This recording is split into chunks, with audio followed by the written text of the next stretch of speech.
आज के इस वीडियो में हम लोग कवर करने वाले हैं हिस्ट्री के 130 top most important question answer. इस वीडियो को अगर आप लोग पूरी तरीके से देख लेते हैं तो यहाँ से आप लोग को जो है कम से कम 20 से 25 प्रश्न जो है डायरेक्टली एग्जाम में पूछे जाने वाले हैं। तो इस वीडियो को पूरी तरीके से देखेगा और अगर जिस को पता है तो रिवीजन कर लीजिएगा, और जो अगर नहीं जानते तो वो पूरी तरीके से देख करके आप लोग बताइएगा कितना आंसर आप लोग का सही हुआ है। तो चलिए हम लोग बिना टाइम वेस्ट करते हुए शुरू करते हैं आज के इस प्रश्न को। देखते हैं कि सबसे पहला प्रश्न क्या है। अगर आप लोग को पता है तो फटाफट से आप लोग इसका आंसर कमेंट सेक्शन में हमारे साथ बता दीजिएगा। तो सबसे पहला प्रश्न देखिए क्या बोला जाएगा कि आर्यभट्ट कहाँ का निवासी था। तो यहाँ पर एक नंबर का करेक्ट आंसर क्या होगा, जल्दी से बोलेगा। तो यहाँ पर राइट आंसर क्या होगा, पाटलिपुत्र का राइट आंसर का ए नंबर होगा। ठीक है, चलिए अब देखते हैं दूसरा नंबर क्वेश्चन क्या बोला जाएगा कि हड़प्पा सभ्यता की यानी महत्वपूर्ण विशेषता थी तो क्या थी। तो यहाँ पर राइट आंसर क्या होगा, दूसरा नंबर का तो ए नंबर यानी नगर योजना करेक्ट आंसर हो जाएगा। ठीक है, चलिए अब देखते हैं अगला प्रश्न क्या बोला जाएगा। तीसरा नंबर कह रहा है कि हड़प्पा सभ्यता का यानी शासन किसके हाथों में था। तो यहाँ पर हमारा तीसरा नंबर का करेक्ट आंसर क्या होगा, जल्दी से बोलेगा। तो यहाँ पर राइट आंसर बी नंबर क्या होगा, व्यापारी करेक्ट आंसर हो जाएगा। ठीक है, चलिए अब यहाँ देखिए अगला प्रश्न क्या बोला जाएगा कि भारत का प्रथम नगरीकरण कब हुआ था। तो भारत का प्रथम जो नगरीकरण हुआ था कब हुआ था, तो इसका करेक्ट आंसर क्या होगा, बी नंबर यानी हड़प्पा काल में हुआ था। ठीक है, हड़प्पा काल में सबसे जो है यानी भारत का प्रथम नगरीकरण यहीं पर हुआ था। ठीक है, चलिए अब देखिए अगला प्रश्न को देखते हैं क्या बोला जाएगा कि हड़प्पा सभ्यता के पतन का प्रमुख कारण था तो क्या था। देखिए काफी इंपॉर्टेंट है, पूरी तरीके से अगर आप लोग जो भी देख लेंगे ना तो आपको मैं गारंटी कर रहा हूँ कि 25 से 30 प्रश्न आपको यहीं से पूछे जाने वाले हैं। और इस पीडीएफ को मैं आप लोग को कहाँ पर देने वाला हूँ वो भी आप लोग को मैं बताने वाला हूँ। तो आप लोग शुरू से लेकर आखिर तक पूरा वीडियो देखिएगा और इस पीडीएफ को कैसे दूंगा वो आप लोग ले लीजिएगा। अब यहाँ देखिए पांचवा नंबर क्वेश्चन क्या बोला जाएगा कि हड़प्पा सभ्यता के पतन का प्रमुख कारण, तो इनमें से सभी करेक्ट आंसर हो जाएगा। ठीक है, चलिए अब देखते हैं अगला प्रश्न को देखते हैं क्या बोला जा रहा है, फटाफट से देखना है और जवाब देना है। गीता रहस्य किसकी रचना है। तो यहां पर करेक्ट आंसर 6 नंबर का क्या हो जाएगा, तो 6 नंबर का राइट आंसर बी नंबर यानी बाल गंगाधर तिलक का। ठीक है, चलिए अब देखते हैं अगला प्रश्न क्या बोला जा रहा है। 7 नंबर कह रहा है कि हड़प्पा सभ्यता में सर्वप्रथम किस काल की खुदाई हुई थी। तो यहाँ पर 7 नंबर का करेक्ट आंसर क्या हो, जल्दी से बोलना आप लोग को। तो ए नंबर में क्या हो जाएगा, यानी लोथल किस स्थल की खुदाई की गई थी। तो यहाँ पर राइट आंसर क्या होगा, यानी हड़प्पा की खुदाई की गई थी सर्वप्रथम। ठीक है, चलिए अब देखते हैं अगला प्रश्न। यहाँ पर थोड़ा सा मिस्टेक हो चुका है बिकॉज कोई बात नहीं, मैं आप लोग को पूरी तरीके से बता दे रहा हूँ। अब यहाँ देखिए अगला प्रश्न क्या बोला जाएगा कि गीता के महत्व पर किसने विचार व्यक्त किए। तो यहां पर हमारा करेक्ट आंसर 8 नंबर का तो यानी क्या होगा, यानी इनमें से सभी करेक्ट आंसर डी नंबर होगा। ठीक है, चलिए अब देखते हैं अगला प्रश्न क्या बोला जाएगा कि मौर्य काल में कलिंग की राजधानी कहां थी। तो 9 नंबर का यहां पर करेक्ट आंसर क्या होगा, सी नंबर यानी क्या होगा, तोबली करेक्ट आंसर हो जाएगा। ठीक है, चलिए अब देखिए अगला प्रश्न को देखते हैं क्या बोला जाएगा कि अकबरनामा की रचना किसने की। तो काफी इंपॉर्टेंट है। तो यहाँ पर 10 नंबर का करेक्ट आंसर क्या होगा, तो डी नंबर यानी अबुल फजल करेक्ट आंसर हो जाएगा। ठीक है, चलिए अब देखते हैं अगला प्रश्न क्या बोला जाएगा कि अशोक किस बौद्ध भिक्षु के प्रभाव में आकर बौद्ध बनाता। काफी इंपॉर्टेंट है। तो यहां पर राइट आंसर क्या होगा, तो इसका करेक्ट आंसर जो हो जाएगा Upagupta correct answer A number हो जाएगा। ठीक है, चलिए अब देखेंगे अगला प्रश्न क्या बोला। अच्छा अभी तक आप लोग कितना प्रश्न जो है आप लोग सही किए हैं आप लोग कमेंट सेक्शन में बताइए, मैं आप लोग का कमेंट सेक्शन पढ़ रहा हूं। अब यहाँ देखिए क्या बोला जा रहा है कि आईने अकबरी के अनुसार भूमि को कितने भागों में बांटा गया है। तो भूमि को कितने भागों में बांटा गया है, तो 4 भागों में बांटा गया है। करेक्ट आंसर यानी बी नंबर हो जाएगा। ठीक है, चलिए अब देखते हैं अगला प्रश्न क्या बोला, अशोक किस वंश का शासक था। तो यहां पर 13 नंबर का करेक्ट आंसर क्या होगा, जल्दी से बोलने आप लोग को, श्री नंबर मौर्य वंश का। ठीक है, चलिए अब देखते हैं अगला प्रश्न क्या बोलेगा, फटाफट से देखिएगा और जवाब तेजी से दीजिएगा। क्या कह रहा है कि गौतम बुद्ध ने बौद्ध संघ की स्थापना कब की थी। तो फटाफट से आप लोग बोलिए। तो यहां पर जो हमारा 14 का करेक्ट आंसर क्या होगा, ए नंबर नहीं सारनाथ, क्या होगा, सारनाथ करेक्ट आंसर हो जाएगा। ठीक है, चलिए अब देखिए अगला प्रश्न क्या बोला जा रहा है कि अशोक ने महेंद्र एवं संघमित्रा को यानी धर्म प्रचार के लिए कहां भेजा था। तो 15 का यहां पर करेक्ट आंसर क्या होगा, तो डी नंबर का श्रीलंका करेक्ट आंसर हो जाएगा। ठीक है, चलिए अब देखिए अगला प्रश्न क्या बोला जा रहा है, कह रहा है कि बौद्ध के गृह त्याग की घटना क्या कहलाती है। तो क्या कहलाती है, तो यहां पर जो हमारा राइट आंसर होगा 16 नंबर का, 16 का राइट आंसर डी नंबर यानी महाभिनिष्क्रमण करेक्ट आंसर हो जाएगा। ठीक है, चलिए अब देखेंगे अगला प्रश्न क्या बोला जा रहा है, कह रहा है कि मौर्य काल में ब्रह्मदेव क्या था। तो मौर्य काल में ब्रह्मदेव क्या होता था। तो इसका करेक्ट आंसर क्या हो जाएगा, 17 नंबर का, जो 17 का राइट आंसर सी नंबर यानी भूमिदान। ठीक है, चलिए अब देखिए अगला प्रश्न को देखते हैं क्या बोला जा रहा है, कह रहा है कि किसके काल में बौद्ध धर्म का विभाजन हीनयान और महायान में हुआ था। तो 18 का करेक्ट आंसर क्या होगा, बी नंबर कनिष्क के काल में हुआ था। काफी इंपॉर्टेंट है, अगर जो भी देख लेंगे पूरी तरीके से वीडियो को, यानी 130 क्वेश्चन को मैं लेकर आया हूं, पूरी तरीके से जो देख लीजिएगा तो उसको 20 से 25 प्रश्न हल हो जाएगा एग्जाम में। अब यहाँ देखिए क्या बोला जा रहा है, 19 नंबर का मौर्य वंश की राजधानी कहाँ थी। तो 19 नंबर का यहाँ पर करेक्ट आंसर क्या होगा, बी नंबर बी नंबर की राजधानी कहाँ थी, तो पाटलिपुत्र। ठीक है, चलिए अब देखिए अगला प्रश्न क्या बोला करेगी, मौर्य काल में टकसाल का प्रधान कौन होता था? तो यहाँ पर 20 नंबर का करेक्ट आंसर क्या होगा? तो सी नंबर मुद्रा अध्यक्ष। तो देखिए लक्षण अध्यक्ष अगर आप लोग का रहेगा तो लक्षण अध्यक्ष हो जाएगा, बट यहाँ पर तो है नहीं, तो लक्षण अध्यक्ष होता है। ठीक है, चलिए अब देखिए अगला प्रश्न क्या बोला, 21 नंबर कह रहा है कि इनमें से कौन बुद्ध के प्रिय शिष्य थे? तो 21 नंबर का यहाँ पर करेक्ट आंसर क्या होगा? जल्दी से बोलने आप लोग को, तो यानी डी नंबर क्या होगा? आनंद करेक्ट आंसर हो जाएगा। ठीक है, चलिए अब देखते हैं अगला प्रश्न 22 नंबर क्या बोला जा रहा है, कह रहा है कि कलिंग राज्य की राजधानी कहाँ थी? तो यहाँ पर राइट आंसर क्या होगा? Odisha, correct answer C number हो जाएगा। ठीक है, चलिए अब देखिए अगला प्रश्न को देखते हैं क्या बोला जा रहा है, कि त्रिपिटक में कौन सा ग्रंथ आता है? तो यहाँ पर हमारा 23 का करेक्ट आंसर क्या होगा? जल्दी से बोलेगा तो डी नंबर यानी उपयुक्त सभी करेक्ट आंसर हो जाएगा। ठीक है, चलिए अब देखिए यहाँ पर क्वेश्चन क्या बोल रहा है, 24 नंबर कह रहा है कि मनुस्मृति में कितने प्रकार के विवाह का उल्लेख है? तो 24 का करेक्ट आंसर क्या होगा? तो सी नंबर 8 प्रकार के विवाह का उल्लेख है। ठीक है, चलिए अब देखिए, चलिए अब यहाँ पर देखिए अगला प्रश्न क्या बोल रहा है, प्राचीन भारत का महाकाव्य का नाम है? तो महाकाव्य का नाम क्या है? तो फटाफट से बोलेगा, देखिए रामायण और Mahabharata, correct answer A number होगा। ठीक है, चलिए अब देखिए अगला प्रश्न देखिए क्या बोला जा रहा है, देखिए अगर आप लोग को पूछा जाए कि सबसे प्राचीन महाकाव्य कौन सा है, तो रामायण बोलिएगा, क्योंकि रामायण के बाद ही महाभारत का हुआ था। देखिए यहाँ पर दोनों है तो यहाँ पर दोनों हो जाएगा। ठीक है, चलिए अब देखिए 26 नंबर क्वेश्चन क्या बोला जा रहा है कि महाभारत की रचना किसने की थी? तो यहाँ पर हमारा 26 का करेक्ट आंसर क्या होगा? जल्दी से बोलेगा तो 26 का फटाफट से बोलेगा, वेरी गुड, तो सी नंबर वेद व्यास ने की थी। ठीक है, चलिए अब देखिए अगला प्रश्न देखिए क्या बोला, मनुस्मृति की रचयिता कौन है? तो यहाँ पर राइट आंसर क्या होगा? मनु, राइट आंसर क्या होगा? मनु करेक्ट आंसर हो जाएगा। ठीक है, चलिए अब देखिए अगला प्रश्न क्या बोलेगा, किस सिख गुरु का जन्म पटना में हुआ था? तो यहाँ पर क्या होगा? जल्दी से बोलेगा तो इसका राइट आंसर सी नंबर क्या होगा? नहीं, गुरु गोविंद सिंह करेक्ट आंसर हो जाएगा। ठीक है, चलिए अब देखिए अगला प्रश्न क्या बोला जा रहा है, कह रहा है कि भारत में चिश्ती सिलसिला के संस्थापक कौन थे? तो यहाँ पर 29 का करेक्ट आंसर क्या होगा? जल्दी से बोलेगा तो बी नंबर क्या होगा?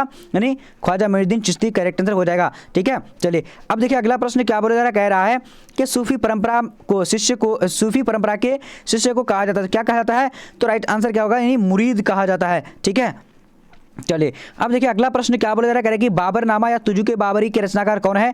तो यहाँ पर हमारा करेक्ट आंसर क्या होगा? तो जल्दी से बोलेगा 31 का right answer A number Babar correct answer हो जाएगा। ठीक है, चलिए अब देखिए अगला प्रश्न क्या बोला जा रहा है, कह रहा है कि कुतुब मीनार का निर्माण किसके स्मृति में किया गया था? तो राइट आंसर क्या होगा? यानी कुतुबुद्दीन बख्तियार काकी के स्मृति में किया गया था। अब देखिए अगला प्रश्न को देखेंगे क्या बोला जा रहा है कि मनसबदारी प्रथा की शुरुआत किसने की थी? तो यहाँ पर 33 का करेक्ट आंसर क्या होगा? जल्दी से बोलेगा तो राइट आंसर सी नंबर क्या होगा? यानी अकबर ने की थी। ठीक है, चलिए अब देखिए अगला प्रश्न क्या बोला जा रहा है, कह रहा है कि 34 नंबर भूमि सुधार जब्ती प्रथा किसकी देन है? तो यहाँ पर 34 का करेक्ट आंसर क्या होगा? जल्दी से बोले ए नंबर टोडरमल की देन है। ठीक है, चलिए अब देखिए अगला प्रश्न क्या बोला जा रहा है कि अकबर का मकबरा कहाँ स्थित है? तो अकबर का मकबरा कहाँ स्थित है? तो इसका करेक्ट आंसर क्या होगा? जल्दी से बोलेगा तो यहाँ पर 35 का करेक्ट आंसर जल्दी से आपको जवाब देने, बहुत बढ़िया, तो डी नंबर सिकंदरा में है। ठीक है, चलिए अब देखिए अगला प्रश्न क्या बोला जा रहा है कि किस मुगल बादशाह ने सती प्रथा पर प्रतिबंध लगाया था? तो यहाँ पर यानी 36 का करेक्ट आंसर क्या होगा? ए नंबर यानी अकबर राइट आंसर हो जाएगा। ठीक है, चलिए अब देखिए अगला प्रश्न क्या बोला जा रहा है, कह रहा है कि फतेहपुर सीकरी को राजधानी किसने बनाया था? तो राइट आंसर क्या? Akbar correct answer A number हो जाएगा, सॉरी बी नंबर। अब देखिए अगला प्रश्न देखिए क्या बोला जा रहा है, कह रहा है कि किस मुगल बादशाह ने जरोखा दर्शन की प्रथा शुरुआत की थी? तो यहाँ पर राइट आंसर 38 नंबर का बी नंबर में क्या होगा? अकबर ने की थी। ठीक है, चलिए अब देखिए अगला प्रश्न क्या बोला जा रहा है कि किस मुगल बादशाह ने संगीत पर प्रतिबंध लगाया था? तो यहाँ पर 39 का करेक्ट आंसर क्या होगा? तो डी नंबर क्या होगा? औरंगजेब करेक्ट आंसर हो जाएगा। ठीक है, चलिए अब देखिए अगला प्रश्न क्या बोला जा रहा है, कह रहा है कि हम्पी नगर किस राज्य से संबंधित है? काफी इंपॉर्टेंट है, तो 40 का करेक्ट आंसर यहाँ पर डी नंबर होगा, विजयनगर साम्राज्य से। मैं जैसा कि आप सभी को बता चुका हूं कि देखिए अगर जो भी पूरी तरीके से 130 क्वेश्चन को पढ़ लेंगे तो 100% में से आपको 25 से 30 क्वेश्चन डायरेक्टली यहीं से मिल जाएगा आप लोगों को। अब देखिए क्या बोला कि विजयनगर की यात्रा पर आने वाला पहला विदेशी कौन था? तो यहाँ पर क्या होगा? 41 का करेक्ट आंसर ए नंबर निकोली कोंटी करेक्ट आंसर हो जाएगा। अब देखेंगे, चलिए तो यहाँ पर आ चुके क्वेश्चन नंबर 42 क्या बोला जाएगा कि महाभारत की रचना किसने की थी? तो 42 नंबर का राइट आंसर क्या होगा? तो ए नंबर ही वेद व्यास ने की थी। ठीक है, चलिए अब देखिए अगला प्रश्न क्या बोला जाएगा कि महाभारत की रचना किस भाषा में हुई थी? तो 43 का करेक्ट आंसर क्या होगा? बी नंबर क्या होगा? नहीं, संस्कृत में हुई थी। ठीक है, चलिए अब देखिए अगला प्रश्न क्या बोला जा रहा है कि मनुस्मृति की रचना कौन है? तो मनुस्मृति की रचना क्या होगा? तो मनु करेक्ट आंसर हो जाएगा। ठीक है, चलिए ये दोबारा रिपीट हुआ है बट कोई बात नहीं, जो क्वेश्चन अगर रिपीट हो रहा है तो बहुत ज़्यादा इंपॉर्टेंट है, इसलिए रिपीट हुआ है। अब देखिए रामायण किसकी रचना है? तो रामायण जो राइट आंसर क्या होगा? वाल्मीकि की करेक्ट आंसर यहाँ पर क्या हो जाएगा? 45 नंबर का डी नंबर। ठीक है, चलिए अब देखिए अगला प्रश्न देखिए क्या बोला जाएगा कि महाभारत का प्रथम अंग्रेजी अनुवाद किसने की थी? तो यहाँ पर राइट आंसर क्या होगा, जल्दी से बोलेगा। तो 46 का correct answer B number Mohan ने की थी। ठीक है, चलिए अब देखिए अगला प्रश्न को देखते हैं क्या बोला जा रहा है। कह रहा है कि महाभारत में कितने प्रकार की विवाह का उल्लेख है? तो कितने प्रकार का, 8 प्रकार का विवाह का उल्लेख है। ठीक है, ये भी क्वेश्चन दोबारा रिपीट हुआ है बट कोई बात नहीं। अब देखिए अगला प्रश्न देखिए क्या बोला जा रहा है। कह रहा है कि महाभारत का युद्ध कितने दिनों तक चला? तो यहाँ पर 48 का करेक्ट आंसर क्या होगा, तो बी नंबर यानी 18 दिनों तक चला था। ठीक है, काफी इंपॉर्टेंट प्रश्न है, सभी तरह पूरी तरीके से आप लोग देख लीजिएगा। अब देखिए अगला प्रश्न क्या बोला जा रहा है कि कुरु वंश की राजधानी कहाँ थी? तो यहाँ पर हमारा 49 का करेक्ट आंसर बी नंबर नहीं हाजीपुर करेक्ट हो जाएगा। ठीक है, अब देखिए अगला प्रश्न देखिए 50 नंबर क्वेश्चन क्या बोला जा रहा है कि महाभारत का युद्ध कहाँ हुआ था? तो ये कहाँ हुआ था? तो कुरुक्षेत्र में हुआ था। ठीक है, और कुरुक्षेत्र की राजधानी कहाँ है? तो हस्तिनापुर करेक्ट आंसर हो जाएगा। अब देखिए क्या बोला जा रहा है कि वेद व्यास ने महाभारत लिखने के लिए किन से आग्रह लिया था? तो किन से आग्रह लिया था? तो यहाँ पर जो राइट आंसर हो जाएगा नहीं गणेश से लिया था। राइट आंसर क्या होगा, ए नंबर। ठीक है, चलिए अब देखिए अगला प्रश्न आप लोग देख लीजिएगा। ठीक है, पूरी तरीके से ये क्वेश्चन को ओके। अब देखिए अगला प्रश्न देखिए क्या बोला जा रहा है। शायद ये इस क्वेश्चन का जो कंफ्यूजन है थोड़ा सा आप लोग देख लीजिएगा, इनमें से कौन सा 51 नंबर का आप लोग कमेंट सेक्शन में कर लीजिएगा। ठीक है, चलिए अब यहाँ देखिए अगला प्रश्न क्या बोला जा रहा है कि ऋग्वैदिक धर्म का काल क्या था? तो यहाँ पर हमारा 52 का करेक्ट आंसर क्या होगा, जल्दी से बोलेगा।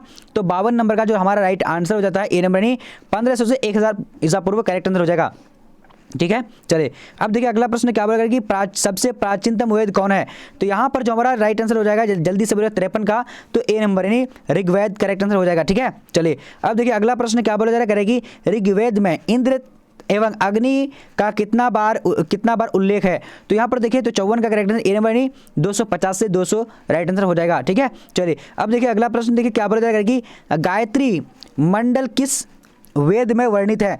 तो यहाँ पर 55 का करेक्ट आंसर क्या होगा, तो डी नंबर क्या होगा नहीं ऋग्वेद करेक्ट हो जाएगा। ठीक है, चलिए अब देखते हैं अगला प्रश्न क्या बोला जा रहा है। कह रहा है कि उत्तर वैदिक काल को कितने भागों में बांटा गया है? तो यहाँ पर राइट आंसर 56 का क्या होगा, 56 का राइट आंसर डी नंबर 4 भागों में बांटा गया है। ठीक है, चलिए अब देखते हैं अगला प्रश्न क्या बोला जा रहा है कि गुरु के समीप बैठकर ज्ञान प्राप्ति करना किस ग्रंथ में बताया गया है? तो यहाँ पर 57 का राइट आंसर क्या बी नंबर नहीं उपनिषद में बताया गया है। ठीक है, चलिए अब देखिए अगला प्रश्न क्या बोला जा रहा है कि उपनिषद की संख्या कितनी है? तो उपनिषद की संख्या कितनी है? तो यहाँ पर क्या होगा, जल्दी से बोलेगा आप लोग, फटाफट से बोलना आप लोग को, बहुत बढ़िया। तो राइट आंसर जो हो जाएगा यानी जल्दी से सी नंबर यानी 300 करेक्ट आंसर हो जाएगा। ठीक है, चलिए अब देखते हैं आगे की। चलिए अब यहाँ पर देखिए अगला क्वेश्चन क्या बोला जा रहा है कि वेदांग की संख्या कितनी है? तो 59 का करेक्ट आंसर डी नंबर कितनी है, 6 है। ठीक है, चलिए अब देखेंगे अगला प्रश्न क्या बोला जा रहा है कि ऋग्वैदिक कालीन लोग किसकी पूजा किया करते थे? तो यहाँ पर क्या होगा, राइट आंसर जल्दी से बोलेगा। तो राइट आंसर 60 नंबर का यानी बी नंबर प्रकृति की पूजा किया करते थे। ठीक है, चलिए अब देखिए अगला प्रश्न को देखते हैं क्या बोला जा रहा है। कह रहा है कि जैन धर्म का संस्थापक किसे माना जाता है? तो यहाँ पर राइट आंसर क्या होगा, जल्दी से बोलेगा। तो इसका करेक्ट आंसर क्या होगा, ए नंबर महावीर स्वामी करेक्ट हो जाएगा। ठीक है, चलिए अब देखेंगे अगला प्रश्न क्या बोला जा रहा है। कह रहा है कि जैन धर्म के आदि प्रवर्तक कौन थे? तो जैन धर्म के आदि प्रवर्तक कौन थे? तो यहाँ पर 62 का करेक्ट आंसर क्या होगा, D number Rishabh Dev correct answer हो जाएगा। ठीक है, चलिए अब देखिए अगला प्रश्न क्या बोला जा रहा है। कह रहा है कि जैन धर्म के 23वें तीर्थंकर कौन थे? तो यहाँ पर राइट आंसर क्या होगा, जल्दी से आप लोगों को बताने हैं। तो इसका करेक्ट आंसर 63 नंबर का श्री नंबर क्या होगा, पार्श्वनाथ करेक्ट आंसर हो जाएगा। और 24वें महावीर स्वामी। अब यहाँ पर देखिए अगला प्रश्न क्या बोला जा रहा है कि महावीर स्वामी के पिता का क्या नाम था? तो यहाँ पर राइट आंसर क्या होगा, जल्दी से बोलेगा।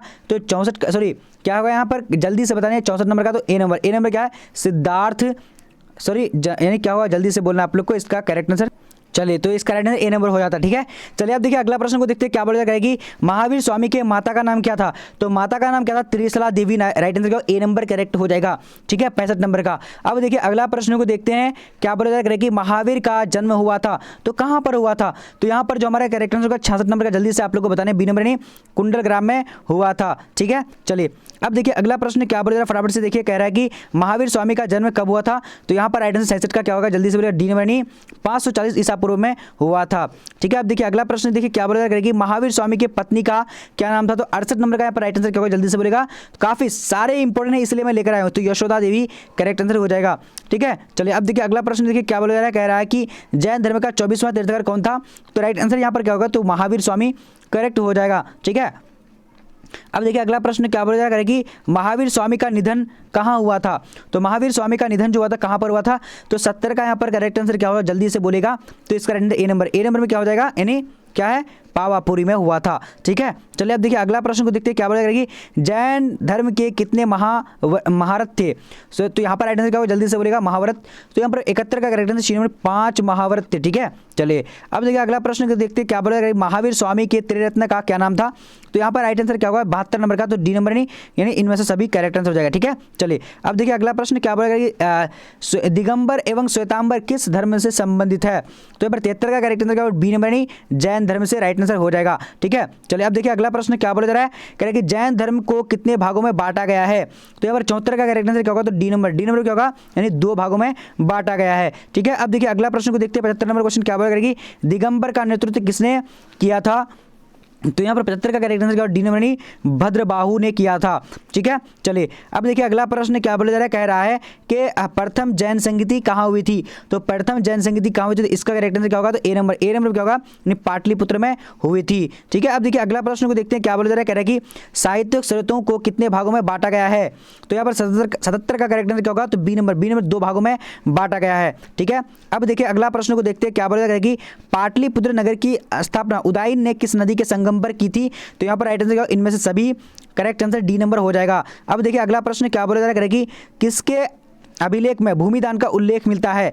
तो यहाँ पर 69 का करेक्ट आंसर क्या होगा, जल्दी 79 का राइट आंसर क्या होगा, जल्दी से बोलेगा आप लोग, फटाफट से बोलना है। तो राइट आंसर जो हो रहा है हमारा हो जाता है, यानी चलिए यानी प्रभावती गुप्त, करेक्ट आंसर सी नंबर होगा। ठीक है, चलिए अब देखिए अगला प्रश्न क्या बोला जा रहा है कि 80 नंबर कह रहा है कि किस शिलालेख से अशोक द्वारा कलिंग विजय का पता चलता है। तो 80 नंबर का यहाँ पर करेक्ट आंसर क्या होगा, डी नंबर नहीं, 13वें राइट आंसर हो जाएगा। ठीक है, चलिए अब देखिए अगला प्रश्न को देखते हैं क्या बोला जा रहा है, करेगी इंडिका की रचना किसने की थी।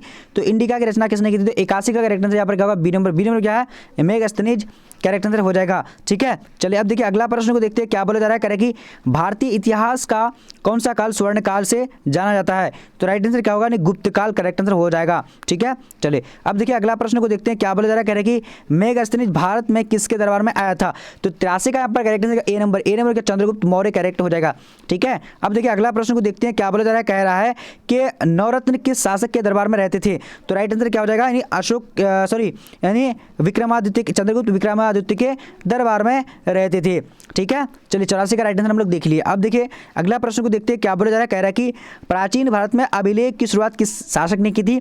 तो अशोक ने की थी। ठीक है, चलिए अब देखिए अगला प्रश्न को देखते हैं क्या बोला जाएगी, धर्म महामात्रु की नियुक्ति किसने किया। तो राइट आंसर क्या, अशोक ने किया था। ठीक है, जितना भी इंपॉर्टेंट है सारे इंपॉर्टेंट एक ही लाइव मतलब क्लास में मैं लेकर आ चुका हूं। अब यहाँ पर देखिए 16 महाजनपद में सबसे शक्तिशाली महाजनपद कौन था। तो यहाँ पर 87 का करेक्ट आंसर क्या, ए नंबर यानी मगध, करेक्ट हो जाएगा।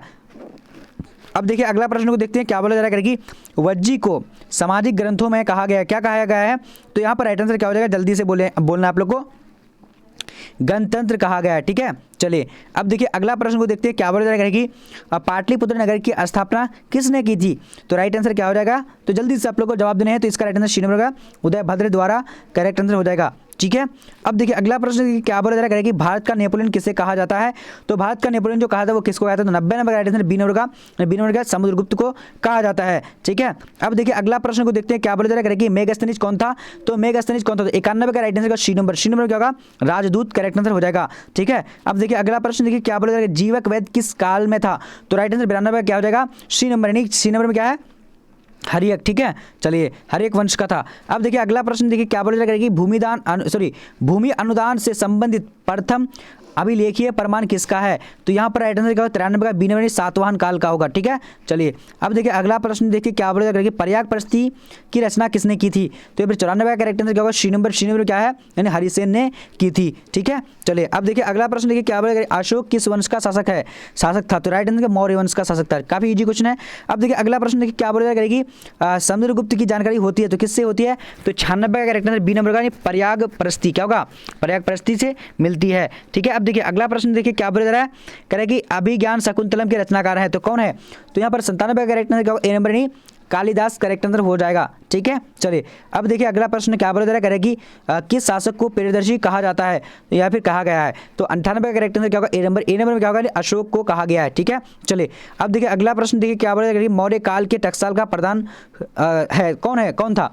तो यहाँ पर जल्दी से 99 का जवाब देना। तो 99 का करेक्ट आंसर क्या होगा, लक्षण अध्यक्ष, करेक्ट आंसर हो जाएगा। ठीक है, चलिए जी बिल्कुल, ये मैं आप लोगों को पहले ही बता चुका था, ये भी रिपीटेड क्वेश्चन है, कोई बात नहीं, रिपीटेड क्वेश्चन इंपॉर्टेंट होता है। अब देखिए अर्थशास्त्र एवं इंडिका इन राजवंश के बारे में जानकारी मिलती है? तो 100 नंबर का करेक्ट आंसर क्या होगा? ए नंबर मौर्य वंश की जानकारी मिलती है। ठीक है, अब देखिए 101 नंबर, हम लोग 130 क्वेश्चन को कवर करेंगे ना, इसलिए 101 है ये। पुराणों की संख्या कितनी? तो पुराणों की संख्या जो राइट आंसर क्या होगा? इन्हीं बी नंबर 18 है। ठीक है, अब देखिए अगला प्रश्न देखिए क्या बोला जा रहा है, कह रहे कि जनपद का शाब्दिक अर्थ है। तो जनपद का शाब्दिक अर्थ क्या होता है? तो जल्दी से आप लोग को बताने हैं। तो यहाँ पर जहाँ लोग रहते हैं, जहाँ लोग अपना घर बनाते हैं, करेक्ट आंसर यहाँ पर ए नंबर हो जाएगा। ठीक है, चलिए अब देखिए आगे क्वेश्चन क्या बोल रहे हैं, फटाफट से आप लोग को देखना है। कह रहे कि तक्षशिला विश्वविद्यालय कहाँ है? तो तक्षशिला विश्वविद्यालय जो है ये कहाँ पर है? तो इसका करेक्ट आंसर पाकिस्तान में है। राइट आंसर क्या हो जाएगा? तो ए नंबर। ठीक है, जल्दी से आपको इसका आंसर बताने हैं, अगर आप लोग को भी पता है तो। ठीक है, चलिए बहुत बढ़िया, आप लोग का भी सही आंसर आज। सॉरी, ये तक्षशिला जो है विश्वविद्यालय कहाँ पर है? तो मुझे लगता है पाकिस्तान में नहीं, हाँ पाकिस्तान में नहीं होगा, शायद बांग्लादेश में होना चाहिए। सॉरी, हाँ जी बिल्कुल ठीक है। अब देखिए अगला प्रश्न देखिए क्या बोला करेगी, कनिष्क का राजरोहण कब हुआ? तो कनिष्क का राजरोहण कब हुआ? तो इसका राइट आंसर क्या होगा? 104 नंबर का बी नंबर 78 ईसा पूर्व में हुआ था। ठीक है, चलिए अब देखिए अगला प्रश्न क्या बोला करेगी, धम्म की शुरुआत किसने की थी? तो यहाँ पर राइट आंसर अशोक ने की थी। काफी बार हम लोग पढ़ चुके हैं, काफी इंपॉर्टेंट है इसीलिए। अब देखिए अगला प्रश्न क्या बोला करेगी, फूट डालकर विजय प्राप्त करने प्रथम किस राजा ने किया था? तो यहाँ पर राइट आंसर क्या हो जाएगा? अजात शत्रु ने किया था। करेक्ट आंसर ए नंबर होगा। ठीक है, चलिए अब देखिए अगला प्रश्न क्या बोला जा रहा है, कह रहा है कि अपने स्वयं के खर्चे से सुदर्शन झील की मरम्मत कराई थी। तो किसने कराई थी? तो यहाँ पर 107 का करेक्ट आंसर सी नंबर का, यानी रुद्र दामन करेक्ट आंसर हो जाएगा। ठीक है, चलिए अब देखिए अगला प्रश्न क्या बोला जा रहा है, करेगी यूरोप का समुद्रगुप्त कौन है? तो नेपोलियन को कहा जाता है। ठीक है, चलिए अब देखिए अगला प्रश्न क्या बोला जा रहा है, कह रहा है कि 510 ईस्वी में सती प्रथा के साक्ष्य वाला प्रथम अभिलेख कहाँ मिलता है? तो यहाँ पर राइट आंसर क्या होगा? जल्दी से बोले 109 नंबर का, 109 नंबर का एरन यानी सागर में मिलता है। ठीक है, अब देखिए अगला प्रश्न देखिए क्या बोला जा रहा है, कह रहे कि मौर्य कला के निम्न में कौन सर्वाधिक महत्वपूर्ण नमूना है? तो राइट आंसर 110 का क्या होगा? यानी डी नंबर यानी स्तंभ करेक्ट आंसर हो जाएगा। ठीक है, चलिए अब देखिए अगला प्रश्न देखिए क्या बोला जा रहा है, कह रहा है कि एकदम फटाफट से आप लोग को 110 का जवाब देना है। तो यहाँ पर क्या होगा? जल्दी से बोलेगा। तो इसका करेक्ट आंसर यानी गुप्त काल के चीन यात्री भारत है। तो कौन आया था? तो 111 का राइट आंसर का बी नंबर फाहियान आया था। ठीक है, चलिए अब देखिए अगला प्रश्न क्या बोला, 112 नंबर कह रहा है कि कैटिले की कीर्ति है। तो कैटिले की कीर्ति जो है यहाँ पर राइट आंसर अर्थशास्त्र करेक्ट आंसर हो जाएगा। ठीक है, अब देखिए अगला प्रश्न को देखते हैं क्या बोला जा रहा है, कह रहे पाटलिपुत्र की स्थापना किसने की थी? तो राइट आंसर क्या? उदयन ने की थी। करेक्ट आंसर क्या होगा? यानी बी नंबर। ठीक है, चलिए अब देखते हैं अगला प्रश्न क्या बोला, पतंजलि के महाभाष्य से किसकी जानकारी मिलती है? तो गुप्त काल की। राइट आंसर क्या होगा? सॉरी गुप्त काल की हो गया, 114 का राइट आंसर का ए नंबर मौर्य काल की मिलती है। ठीक है, अब देखिए अगला प्रश्न देखिए क्या बोला जा रहा है, कह रहा है कि एलोरा में कैलाश मंदिर किस राजवंश से निर्मित किया है? किस राजवंश ने निर्मित किया? तो यहाँ पर राइट आंसर क्या? Rashtrakuta. Correct answer D number होगा। ठीक है, चलिए अब देखिए अगला प्रश्न क्या बोला, 5 चिन्ह वाले सिक्के बने होते थे। तो किसके बने होते थे? तो 116 का करेक्ट आंसर जल्दी से आप लोग को बताने हैं। तो यहाँ पर दोनों होना चाहिए, यानी सोने और चांदी के दोनों होगा। ठीक है, तो करेक्ट आंसर जल्दी से आप लोग को 116 का बताने हैं, तो डी नंबर ही होगा। ठीक है, चलिए अब देखिए अगला प्रश्न को देखते हैं क्या बोला गया कि फाहियान किसके शासनकाल में भारत आया? तो यहाँ पर राइट आंसर क्या होगा? जल्दी से बोलना है आप लोग को। तो 117 का राइट आंसर श्रीमंत चंद्रगुप्त द्वितीय के दरबार में आया था। ठीक है, चलिए अब देखिए अगला प्रश्न क्या बोला कि मौर्य वंश का प्रथम शासक कौन था? तो चंद्रगुप्त मौर्य। ठीक है, राइट आंसर बी नंबर होगा। ओके, अब देखिए अगला प्रश्न क्या बोला जा रहा है, कह रहा है कि मौर्य साम्राज्य की तृतीय शासक कौन था? तो 119 का यहाँ पर करेक्ट आंसर ए नंबर यानी अशोक करेक्ट आंसर हो जाएगा। ठीक है, अब देखिए अगला प्रश्न देखिए क्या बोला जा रहा है, कह रहा है कि मगध साम्राज्य की स्थापना किसने की थी? तो यहाँ पर जो हमारा 100 क्या होगा? 120 का करेक्ट आंसर बी नंबर यानी क्या होगा? बिंदुसार करेक्ट आंसर हो जाएगा। ठीक है, चलिए अब देखिए हम लोग 131 क्वेश्चन को पढ़ने वाले हैं, जो कि काफी इंपॉर्टेंट है, पूरी तरीके से पढ़ना है हम लोग को। बिंबिसार किस वंश का था? तो यहाँ पर राइट आंसर क्या होगा? 121 बी नंबर हर्यक वंश का था। ठीक है, अब देखिए अगला प्रश्न देखिए क्या बोलेगा, बिंबिसार ने अपनी राजधानी कहाँ बनाई थी? तो यहाँ पर राइट आंसर क्या होगा? यानी ए नंबर यानी राजगृह बनाई थी। ठीक है, चलिए अब देखिए अगला प्रश्न को देखते हैं क्या बोलेगा कि बिंबिसार के पुत्र का क्या नाम था? तो यहाँ पर 123 का करेक्ट आंसर सी नंबर के आजाद शत्रु करेक्ट हो जाएगा। ठीक है, अब देखिए अगला प्रश्न देखिए क्या बोलेगा कि आजाद शत्रु के पुत्र का क्या नाम था? तो 124 का करेक्ट आंसर सी नंबर होगा, उदयन करेक्ट आंसर हो जाएगा। ठीक है, चलिए अब देखिए अगला प्रश्न देखिए क्या बोला जा रहा है कि उदयन ने अपनी राजधानी कहाँ बनाई थी? तो 125 का right answer B number Pataliputra बनाई थी। ठीक है, चलिए अब देखिए अगला प्रश्न क्या बोला जा रहा है, कह रहा है कि हर्यक वंश का अंतिम एवं कमजोर शासक कौन था? तो यहाँ पर राइट आंसर क्या होगा? जल्दी से बोले डी नंबर नहीं क्या होगा? नाग दशक। ठीक है, चलिए अब देखिए अगला प्रश्न क्या बोलेगा कि सुंग वंश की स्थापना किसने की थी? शुंग वंश की स्थापना जो की थी, क्या होगा इसका बी नंबर यानी क्या शिशुनाग करेक्ट आंसर हो जाएगा। ठीक है, चलिए अब देखिए अगला प्रश्न को देखते हैं। क्या बोला जा रहा है? शिशुनाग ने अपनी राजधानी कहाँ बनाई थी? तो यहाँ पर राइट आंसर 128 का राइट आंसर जल्दी से बोलेगा तो D number Vaishali correct answer हो जाएगा। ठीक है, चलिए अब देखिए अगला प्रश्न क्या बोले 129 नंबर, शिशुनाग के पुत्र का नाम क्या था? तो 129 का करेक्ट आंसर सी नंबर होगा, कालाशोक करेक्ट आंसर हो जाएगा। ठीक है, अब देखिए अगला प्रश्न देखिए क्या बोला जा रहा है, कह रहे कि कालाशोक ने अपनी राजधानी कहाँ बनाई थी? तो यहाँ पर राइट आंसर क्या होगा 130 का बी नंबर यानी पाटलिपुत्र करेक्ट आंसर हो जाएगा। अब देखिए 131 हम लोग जो है यानी 30 क्वेश्चन था बट 31 जो है एक क्वेश्चन एक्स्ट्रा था, देखिए पढ़ लीजिए फिर भी। तो यहाँ पर क्या यानी रघुवंश की रचना किसने की थी? तो यहाँ पर राइट आंसर क्या होगा जल्दी से बोले, यानी ए नंबर तुलसीदास ने की थी। देखिए अब मैं आप लोग को बताने वाला हूँ कि पीडीएफ आप लोग कैसे लेना है। देखिए पूरी तरीके से पीडीएफ, उसके बाद इंपॉर्टेंट क्वेश्चन सारा बस आप लोग को 10-10 सेट करके मिलेगा। कैसे लेना है वो देख लीजिए आप लोग। सबसे पहले गूगल में बढ़ते हैं।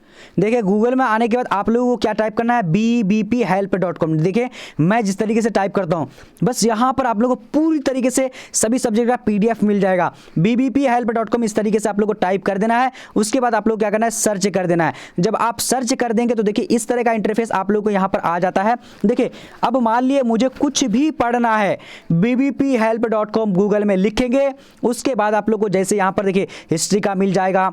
देखिए मैं एक बार डेमो करके बताऊंगा। उसके बाद आप लोग को यानी ऑब्जेक्टिव क्वेश्चन हिंदी का सब्जेक्टिव भी मिल जाएगा। उसका देखिए ज्योग्राफी का मिल जाएगा, पॉलिटिकल साइंस का मिल जाएगा, इंग्लिश का मिल जाएगा, साइकोलॉजी का मिल जाएगा, होम साइंस का मिल जाएगा, सोशियोलॉजी का, उर्दू का, इकोनॉमिक्स का, म्यूजिक का। उसके ऑनलाइन टेस्ट के लिए अब यहाँ से क्लिक कर सकते हैं, यहाँ पर ऑनलाइन टेस्ट के लिए यहाँ पर क्लिक कर सकते हैं। जैसे अब मुझे क्या पढ़ना है, मुझे पढ़ना है हिस्ट्री पढ़ना है या फिर देखिए साइकोलॉजी या कुछ भी पढ़ना है, तो जहाँ पर है ऑब्जेक्ट हिंदी पढ़ना तो हिंदी में क्लिक करेंगे। क्लिक करने के यहाँ से खोल लेना है आप लोगों को। जब खोल लेंगे तो देखिए यहाँ पर देखिए आप लोग के नीचे आ चुका होगा हिंदी का यानी 10 सेट। उसके नीचे आप अगर करेंगे तो इंग्लिश का मिल जाएगा, उर्दू का मिल जाएगा। फिर अगर मान लीजिए ये सारी चीज़ पढ़ लेते हैं तो पढ़ने के अब मान लीजिए ज्योग्राफी का पढ़ना, ज्योग्राफी में क्लिक कर लेंगे। किसी भी सब्जेक्ट में यानी किसी भी सब्जेक्ट को पढ़ना है तो किसी भी सब्जेक्ट में क्लिक कर देंगे, डायरेक्टली आपको नीचे यहाँ पर इंटरफेस इस तरह का मिल जाएगा। जैसे ज्योग्राफी का पढ़ना है तो ज्योग्राफी में क्लिक करें, आ गया। यहाँ से आप लोग क्लिक करके देखिए अगर मान लें यानी सेट 4 को पढ़ना है तो सेट 4 को क्लिक करके देखिए यहाँ पर आप लोग क्वेश्चन मिल जाता है, इसका आंसर भी मिल जाता है। जब आप ये सारा पढ़ लेंगे, पढ़ने के बाद अगर आप लोग को लगेगा कि मैं दूसरा मॉडल पेपर को पढ़ूँ तो यहाँ पर आप लोग को डायरेक्टली क्या करना है, क्लिक कर देना। ठीक है, कहाँ पर क्लिक करेंगे, दूसरा मॉडल पेपर क्लिक कर देंगे। जब क्लिक करेंगे तो यहाँ पर आप लोग को दूसरा मॉडल पेपर मिल जाएगा। ठीक है, तो इस तरीके से आप लोग यहाँ से पढ़ सकते हैं और कोई भी सब्जेक्ट आपको मिल जाएगा। और बाकी अगर आप लोग ऑनलाइन टेस्ट के लिए तो नीचे यहाँ पर आप लोग को दिया हुआ है, ऑनलाइन टेस्ट भी दे सकते हैं। जब आपको पढ़ लेंगे, पढ़ने के बाद अगर आप लोग के सामने इस तरह का इंटरफेस आ जाएगा यानी ऐड वगैरह आएगा, इस तरह का ऐड आएगा या फिर किसी तरह का पर कुछ लिखा हुआ आ जाएगा यहाँ पर देखिए इस तरह का, तो आप लोग एक बार क्लिक जरूर करके लाइक जरूर करिएगा। जैसे यहाँ पर है इंस्टॉल, तो एक बार क्लिक करके इंस्टॉल तो नहीं करना है, बस क्लिक करके आप लोग को बाहर आ जाना है, लाइक कर देना है। ठीक है, तो चलिए आज का लाइव और वीडियो इतना था, तब तक के लिए जय हिंद, मिलते हैं अगले वीडियो में।